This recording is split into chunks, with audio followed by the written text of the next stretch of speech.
Very good. I will indeed answer this. And it is, Namaste Sri Acharyaji. I heard you speak very briefly about the term Anāhata the other day while watching the Shakti Shaktiman video. Could you please go further into depth regarding the meaning of this word and the concept of vibrationless sound, perhaps in its relation to the Anāhata Chakra? Absolutely. This is something I can indeed go into very in depth, actually. And first, let's deal with the very word itself. The word itself, being a Sanskrit word, you can imagine it has a very, very deep meaning to it. First of all, it is the negation of hatha. Hatha. Hatha means that which strikes. Now, listen. You see, hatha means that sound which is formed as a result of the striking of two things, i.e. material vibration. You see, any sound that exists, it doesn't matter how subtle. If it's a material sound, it exists as a result of vibration, i.e. two things hitting each other, rubbing together, etc. Anyone who understands the nature of audio knows this and will confirm this in 1/10 of a second. So that is hatha sound. When we talk about hatha sound, we are talking about material sound. That includes, interestingly, even when we hear something, of course, what is happening? It's the eardrum that's being struck in such a way that, oh, now vibration is translated as sound, as words, as music, etc., etc. So again, this applies to all material sound vibration. Now, it's understood that that sound which is, on the other hand, transcendental in nature is Anāhata, that is, the negation. If you add an A or an AN, however is appropriate in accordance with the first letter of the word in question, when you add that A or An, that negates it. So Anāhata is that sound that is not produced by the striking of two things by material sound vibration. Now, with this definition and this understanding, there are certain sounds indeed that, to make this very simply, this is actually simpler to understand than most people think. The application of it is difficult. The realization of it is difficult. But to understand this is easy. That sound that is Anāhata is sound that is transcendental in nature. In other words, it's not material. It is an eternal sound vibration, first and foremost. It is a transcendental sound vibration. It is a sound vibration that is of the nature of that which is incorruptible, of that which has complete permanence to it, and of that which shares in the ontological nature of the transcendent, because it is a transcendental sound vibration. So what is meant by Anāhata is indeed that in general. Now, having said that Anāhata is pointing to transcendental sound vibration, even that is only the beginning of understanding this. And believe me, I'm giving you a fourth of a nutshell version, not even a full nutshell version of this. Now, with that understanding, Anāhata, again, applies to all things that are transcendental sound vibration. On the one hand, we could say any divine mantra is Anāhata in its nature, in how it operates. And this is how the word is used. So therefore, when we're reciting, for example, and I could use many sacred mantras, Om Namo Narayanaya. When we are reciting the sound, there are two distinct levels on which the sound exists. First, there is the actual transcendental sound vibration, which we are not detecting, but we are experiencing. Now, what are we detecting? Just like with any other sound that we could say, hey, Joe, someone yells at us. And again, the eardrum starts to vibrate. Even when doing mantra, we're doing the same thing. It is a sound vibration that's registering for the ear.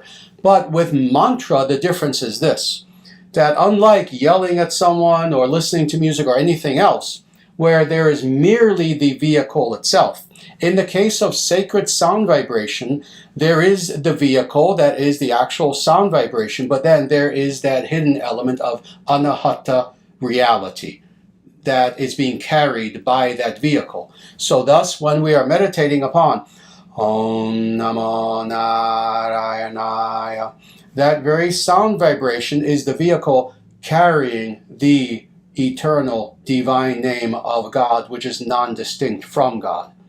This is why even in the science of mantra meditation, the goal is to come to the point of non-dependency upon hatha sound. So thus, when we begin with mantra meditation, by first saying the mantra out loud. Om Namo Narayanaya. But then, after much practice, we come to the point where we whisper it. Om Namo Narayanaya. And then it comes to the point, after much practice, that we do this. We say the mantra in our mind. Now there is no hatha, you see.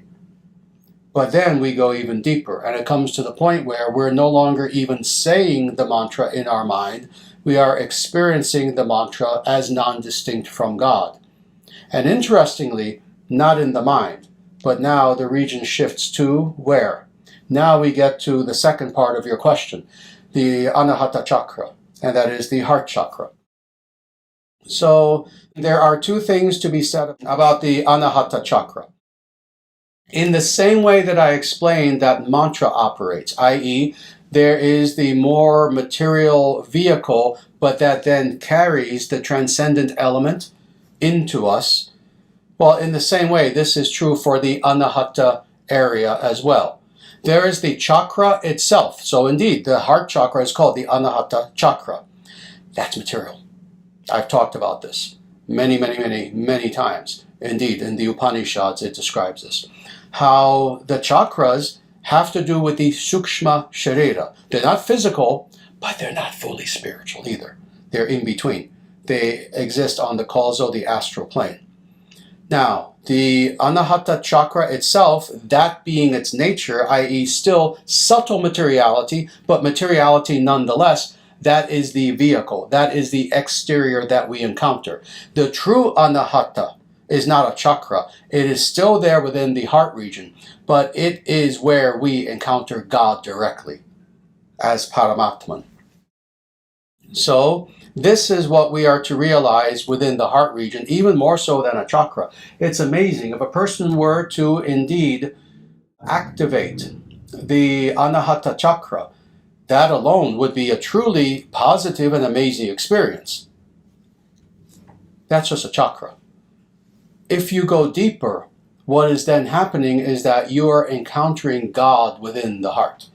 It is within the heart region, and the Upanishads make this clear, extremely clear. The yoga literature makes this clear. There are two beings within the heart region. The first being is you, Atman. And it is explained that the typical Atman, if you were to give it a size, it's 1/10,000th the size of the tip of a hair. This is the exact quote from the Upanishads. It's tiny. But then the Upanishads make it clear that in addition to Atman, there is a second being, that is Paramatman. That being is, within the typical human, the size of a thumb. Now, why am I being so specific about this? Oh, many reasons. I've spoken about this in the past. For those lower IQ individuals who play with the Upanishads but really have never actually read them, they kind of like to put quotes on Facebook, oh, blah, blah, blah, the Upanishads. They don't give scriptural reference or anything, which Upanishad, chapter, verse. But that's all right. Some individuals like to pretend that Atman, Paramatman, oh, it means the same thing, doesn't matter. No. As we have seen, for those who have been with me for some time, Sanskrit is exacting. It's like doing physics. It's like doing nuclear science. You don't play with it. It's exacting. That's Sanskrit, though. That being the case, there's a reason why there are two separate words, Atman versus Paramatman, and more. In the Upanishads, it even describes them differently. That your Atman, your soul, so to speak, is 1/10,000th the size of the tip of a hair. But Paramatman is as big as a thumb. Why is this the case? You are Atman. You are that living being who is an illusion. But within our heart region, indeed, that Anāhata region, that Hridayam is another way of saying this. That's another yogic term for this region. There's also God. And unlike us, God is not an illusion. God is that witness who follows us, lifetime after lifetime after lifetime, witnessing all of the interesting, crazy things that we do, good and bad, good and bad, good and bad, and waiting for us to turn to Him. So it is within the Anāhata region that the yogi, practicing true yoga, has the ability to eventually have Paramatman realization, realizing God within the heart.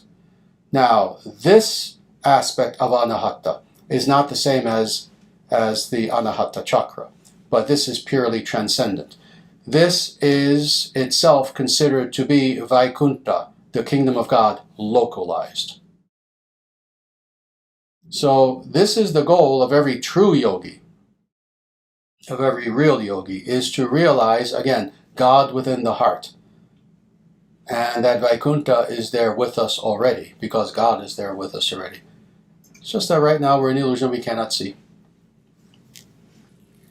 So that is the idea. I can go deeper, almost infinitely so.